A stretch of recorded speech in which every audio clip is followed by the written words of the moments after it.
The first thing I notice is the softness beneath me, silk sheets that feel like water against my skin. My head throbs with a dull, persistent ache, and my body feels heavy, like I've been asleep for 1,000 years. I force my eyes open. This isn't my apartment. Floor-to-ceiling windows reveal a cityscape I don't recognize from this angle. The furniture screams wealth, minimalist design, dark wood, everything precisely placed. Panic flutters in my chest as I try to sit up, but something weighs down my arms. I look down and freeze. 2 tiny bundles rest in the crook of each arm, wrapped in soft blue and pink blankets. Babies. Newborns, by the look of them, with impossibly small fingers curled into fists and faces so peaceful it hurts to breathe. What? My voice comes out as a rasp. That's when I feel it. The mark. My hand flies to my neck, touching the sensitive skin there, and I know without seeing it what I'll find. The claiming bite, already healed into a silvery scar. Permanent. Unbreakable. Someone marked me. My heart hammers against my ribs. I've been marked by an alpha, and I have no memory of it. No memory of agreeing to this. No memory of being pregnant, giving birth, or... The babies squirm, and instinct takes over. I adjust them carefully, making sure they're secure, even as my mind screams with questions. They smell like me. Like my scent mixed with something deeper, woodsy, and overwhelming. An alpha's scent. Their father's scent. The door opens and I go rigid. He's tall, intimidatingly so, dressed in a black suit that probably costs more than my entire year's salary. His face is carved from stone, all sharp angles and cold beauty. Dark eyes assess me with an expression I can't read, something between possession and indifference. You're awake. His voice is deep, measured. Good. The doctor said you'd need a few more hours to recover from the delivery. Delivery. The word echoes in my skull. Who are you? I demand, though my voice shakes. What did you do to me? He moves closer, each step deliberate. I'm Kang Jiwon. You're alpha. He says it like it's the most natural thing in the world. And I didn't do anything you didn't agree to. I didn't agree to anything. The babies startle at my raised voice, and I immediately lower it, soothing them with gentle sounds I don't remember learning. I don't know you. I don't remember any of this. Something flickers across his face, surprise, maybe, or concern, but it vanishes quickly. He pulls out a tablet from the side table and taps the screen before showing it to me. Legal documents. Contracts. And there, at the bottom of each page, is my signature. My signature. Surrogacy agreement, he says flatly. You approached my agency 11 months ago. We provided compensation, medical care, and protection during your pregnancy. The marking was a complication, but also consensual, according to the heat cycle consent forms you signed. I stare at the signatures, at the dates. 11 months. I've lost 11 months of my life. No. I shake my head, careful not to jostle the twins. No, I would never. I had a job. I was working on the Han-Seoul Corporation merger. The memory hits me like a freight train. The business trip to Busan. The hotel bar where I was celebrating closing a difficult deal. The drink that tasted slightly off. The way the room started spinning. And then, nothing. I was drugged, I whisper, ice flooding my veins. Someone drugged me at that hotel. Jiwon's expression doesn't change. Your talk screen from 11 months ago showed traces of sedatives, yes. I found you in a compromised situation and brought you somewhere safe. You were entering heat and needed an alpha's assistance. Everything that happened afterward was documented and legal. Legal. The words feel like lies. If I was drugged, I couldn't consent to anything. My grip tightens protectively around the babies. These children are yours, he interrupts, and for the first time, emotion cracks through his facade. Biologically, legally, and by bond. You carried them. You birthed them. And whether you remember or not, you signed every document willingly once the drugs left your system. I want to scream. I want to run. But I look down at the 2 tiny lives depending on me, and I feel something shift inside my chest. Confusion, absolutely. But also something terrifyingly primal. These babies are mine. I want to see everything, I say, forcing steel into my voice. Every document, every medical record, every piece of evidence from the past 11 months.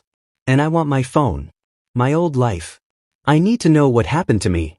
Jiwon studies me for a long moment, then nods slowly. I'll have everything sent to your room. But understand this. He steps closer, and his alpha presence washes over me, making my omega instincts scream in confusion. You're bonded to me now. Those are our children. Whatever you discover, whatever you remember, that won't change. He leaves without another word, the door clicking shut with a finality that makes my stomach drop. I look down at the twins again. The girl has my nose. The boy has Jiwon's dark hair. They're innocent in all of this, perfect and helpless and mine. I'll figure this out, I whisper to them, tears finally spilling down my cheeks. I promise. I'll find out what really happened, and I'll keep you safe. But even as I make the promise, doubt gnaws at me. Because somewhere in my fractured memories, buried beneath the fear and confusion, is a nagging sensation. I've seen Kang Jiwon before. Long before that hotel in Busan. And I need to remember where. 3 weeks into this nightmare, and I still feel like a stranger in my own life. The twins, Manhwa and Minjun, cry at 2-hour intervals through the night. My body aches in places I didn't know existed, and every time I catch my reflection in the mirror, I see someone I barely recognize. Dark circles, hollow cheeks, and that mark on my neck, always visible, always reminding me of what I've lost. But I haven't been idle. Between diaper changes and feeding sessions, I've been piecing together my missing year like a detective working a cold case. The documents Jiwon provided are thorough, too thorough. Contracts signed in my handwriting. Medical records detailing my pregnancy week by week. Even photographs of me, visibly pregnant, smiling at the camera. I don't remember any of it. The psychological evaluation looks normal, I mutter, scrolling through files on the laptop Jiwon finally gave me. No signs of coercion. No red flags. Except there are red flags everywhere if you know where to look. I've made lists. Timelines. I've contacted my old workplace only to discover I'd submitted a resignation letter 11 months ago. Another document I don't remember writing. My apartment was cleared out. My bank account shows regular deposits from JK Medical Services. Everything was erased. Everything was replaced. The twins start fussing in their bassinets, and I immediately move to them, lifting Manhwa first. She's the fussier one, always demanding attention. Minjun is quieter, watching the world with Jiwon's intense dark eyes.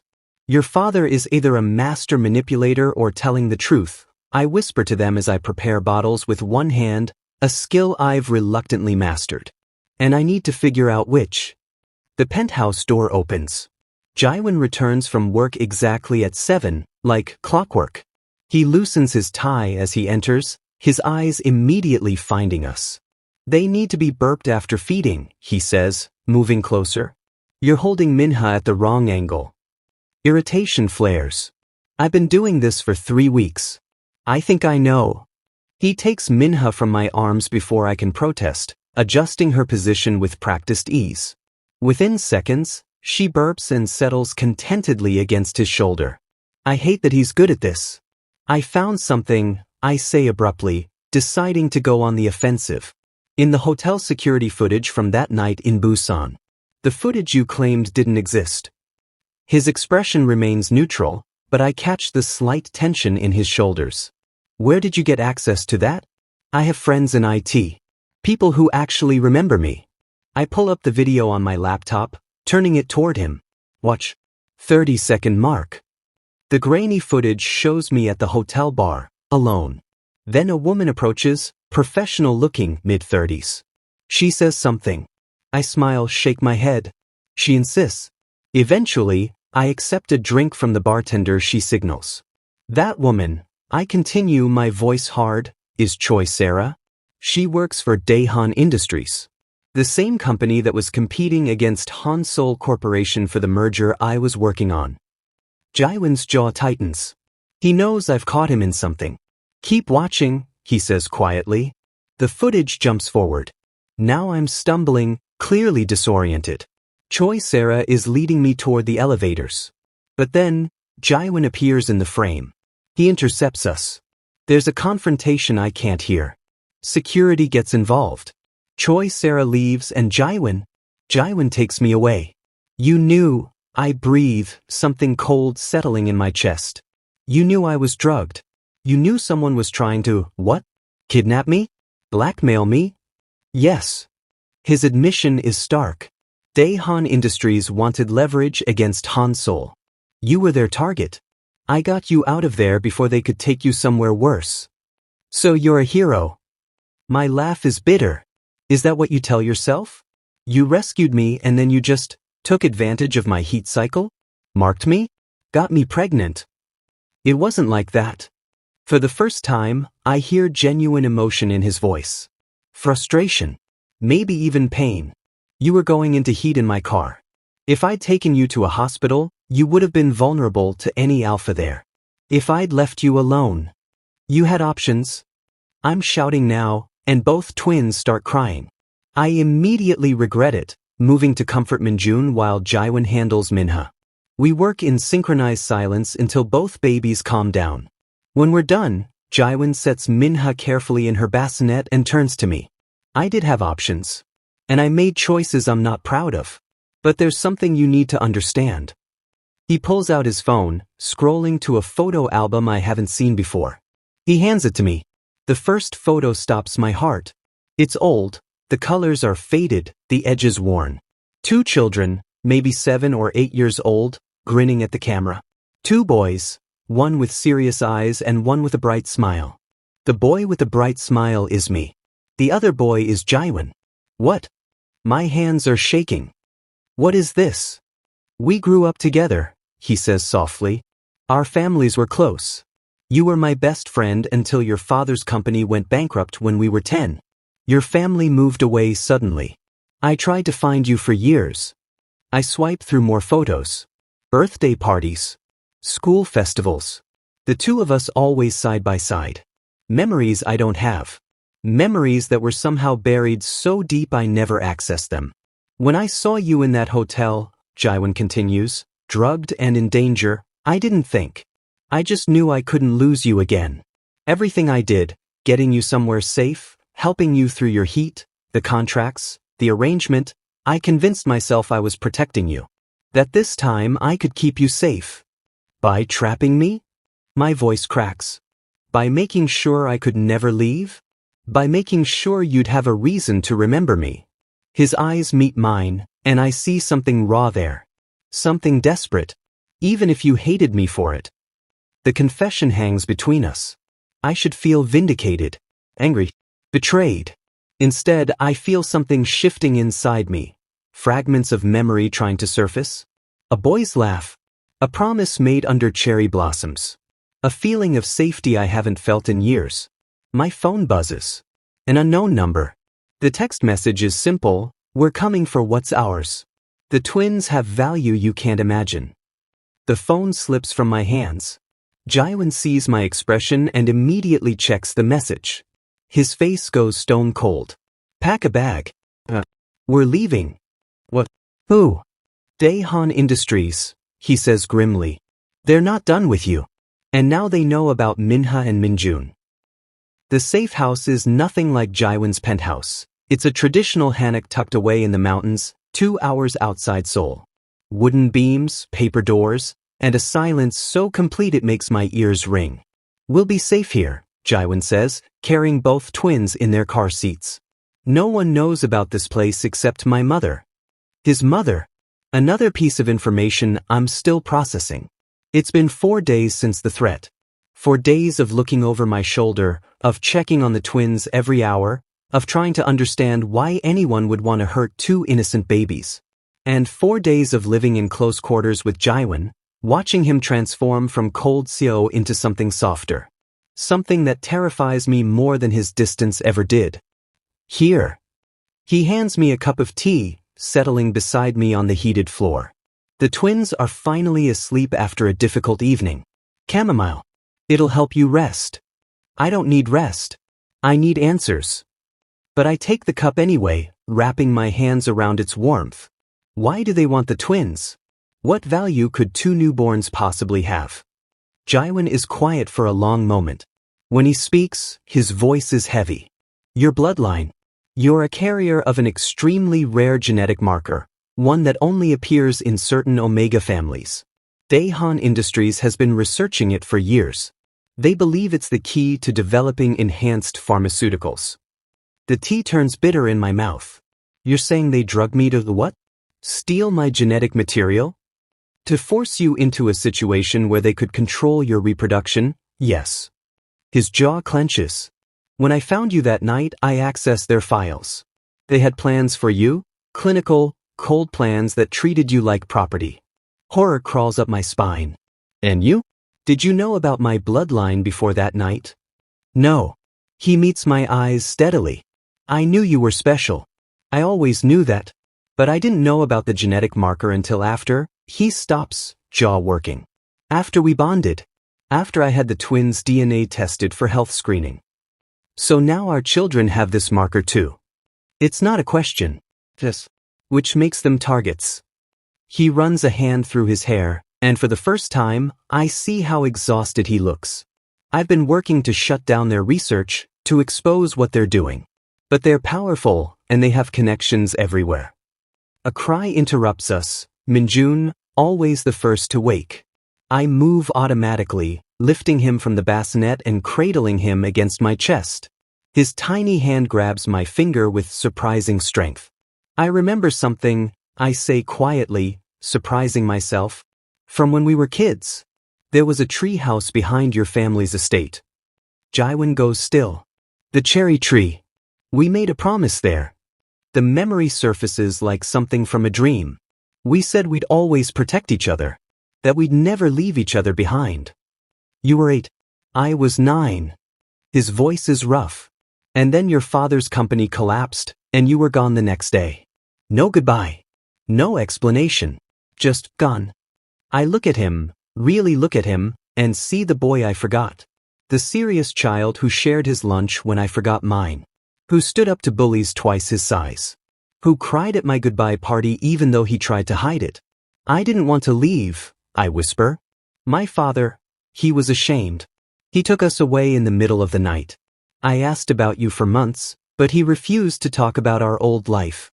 I searched for you. Jiwon's hand trembles slightly as he reaches out, stopping just short of touching my face. For years, I hired investigators, checked every school database, followed every lead. And then 11 months ago, I saw you at that hotel, and it felt like fate. Fate. I laugh, but there's no humor in it. Is that what you call taking advantage of someone? His hand drops. No. I call it the worst mistake of my life. The rawness in his voice makes me flinch. I told myself I was protecting you. That keeping you close was the only way to keep you safe. But the truth is, I was terrified of losing you again. So I manipulated the situation. I pushed the doctors to suggest the surrogacy arrangement while you were still recovering. I made sure the contracts were binding. You trapped me. Yes. He doesn't look away. And I've been lying to myself about it for 11 months, pretending it was noble. Pretending I wasn't acting like the monsters I was supposedly saving you from. Minjun fusses and I rock him gently, my mind spinning. Part of me wants to rage at Jiwon, to take the twins and run. But another part, a part that's been growing stronger these past weeks, understands something complicated and painful. He's broken. Just like me. The night I went into heat, I say slowly, in your car. Did I say anything? Jiwon's expression shifts, surprise, then something like pain. You called my name. My childhood nickname. The one only you ever used. He swallows hard. You said, Jiwon, I finally found you. The memory slams into me with physical force. The heat haze. The overwhelming need.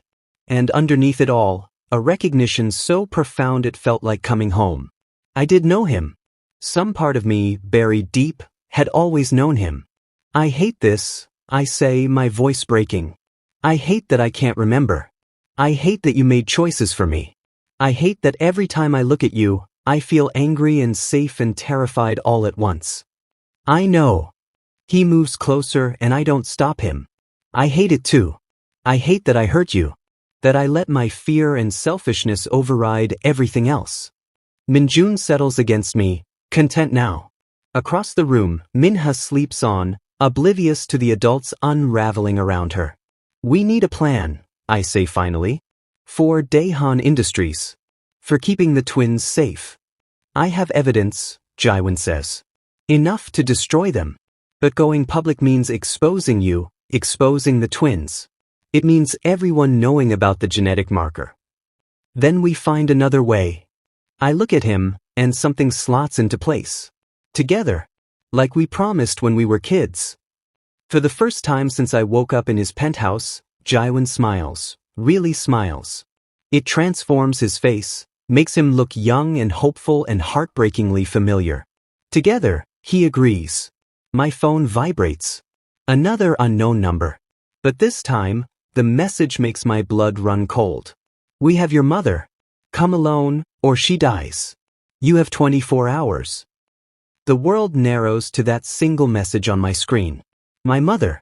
The woman who raised me alone after my father died, who worked 3 jobs to put me through university, who I haven't seen in months because of this stolen year. They have her. It's a trap. Jiwon's voice cuts through my panic. They know you'll come. They're counting on it. I don't care. My hands shake as I look at the twins, sleeping peacefully. She's my mother. I can't just. Listen to me.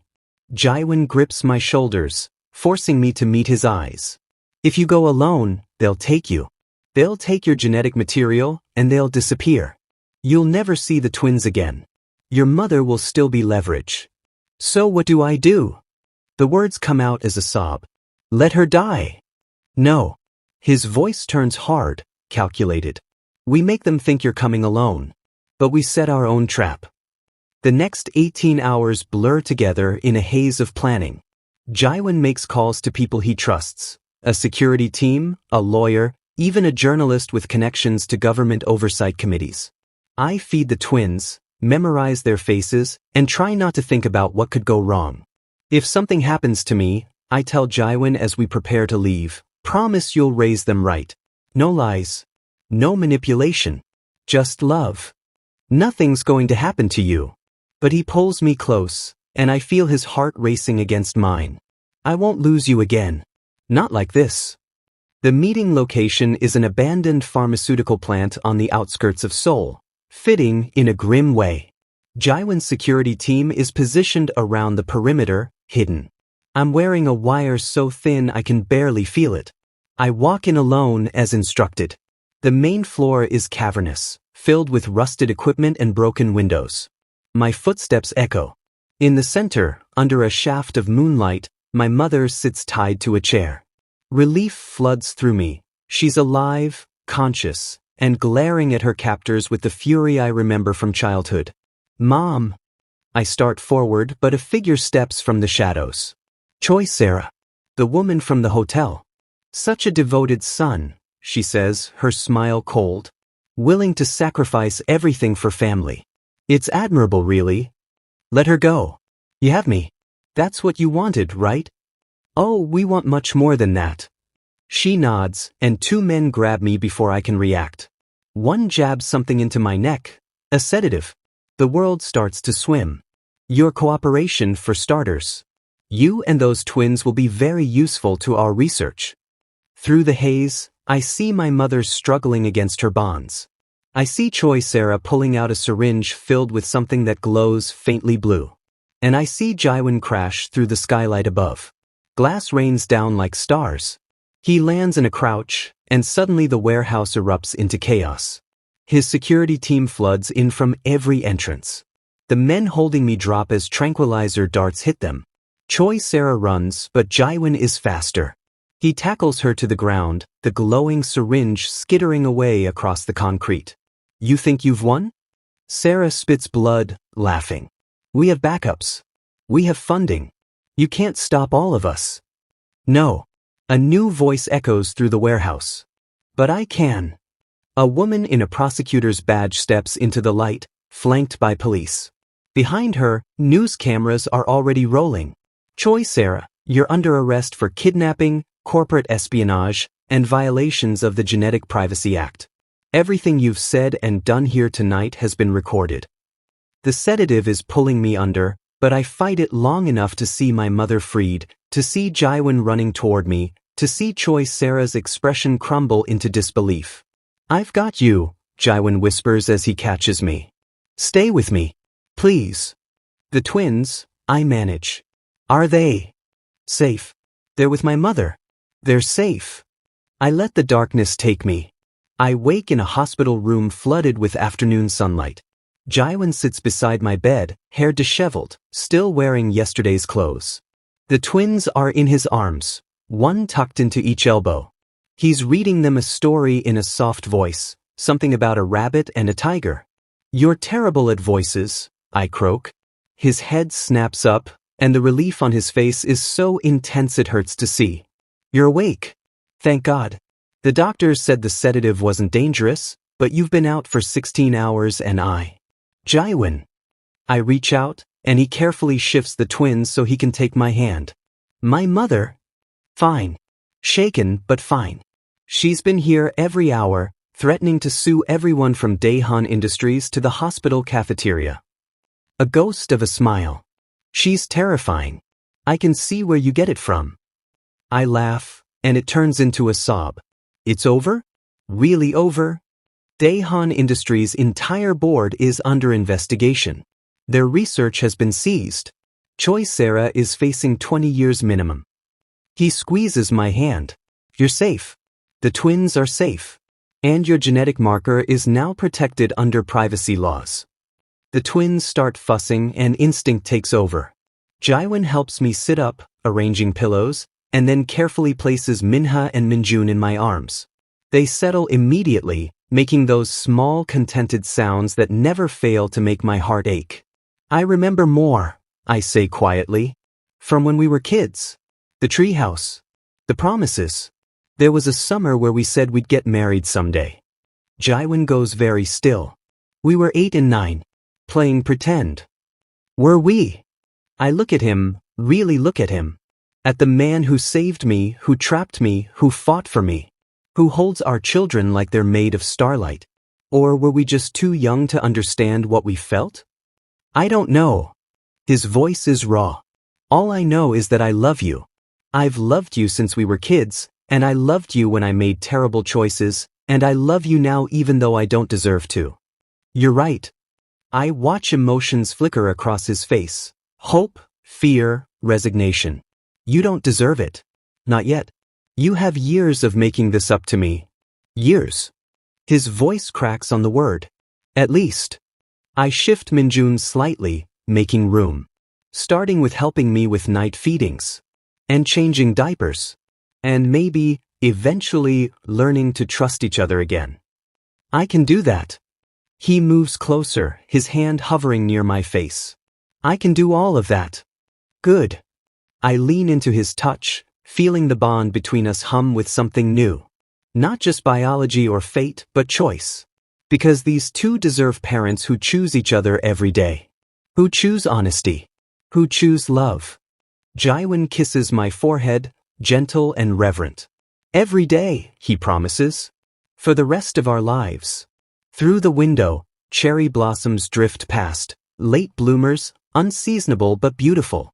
And for the first time since I woke up in that penthouse, I feel something like peace. We have a long road ahead. Healing. Trust. Learning to be partners instead of strangers. But looking at Jiwon, at our twins, at the future we're choosing to build together, I know we'll make it. After all we promised. Under a cherry tree, a lifetime ago. And some promises are worth keeping.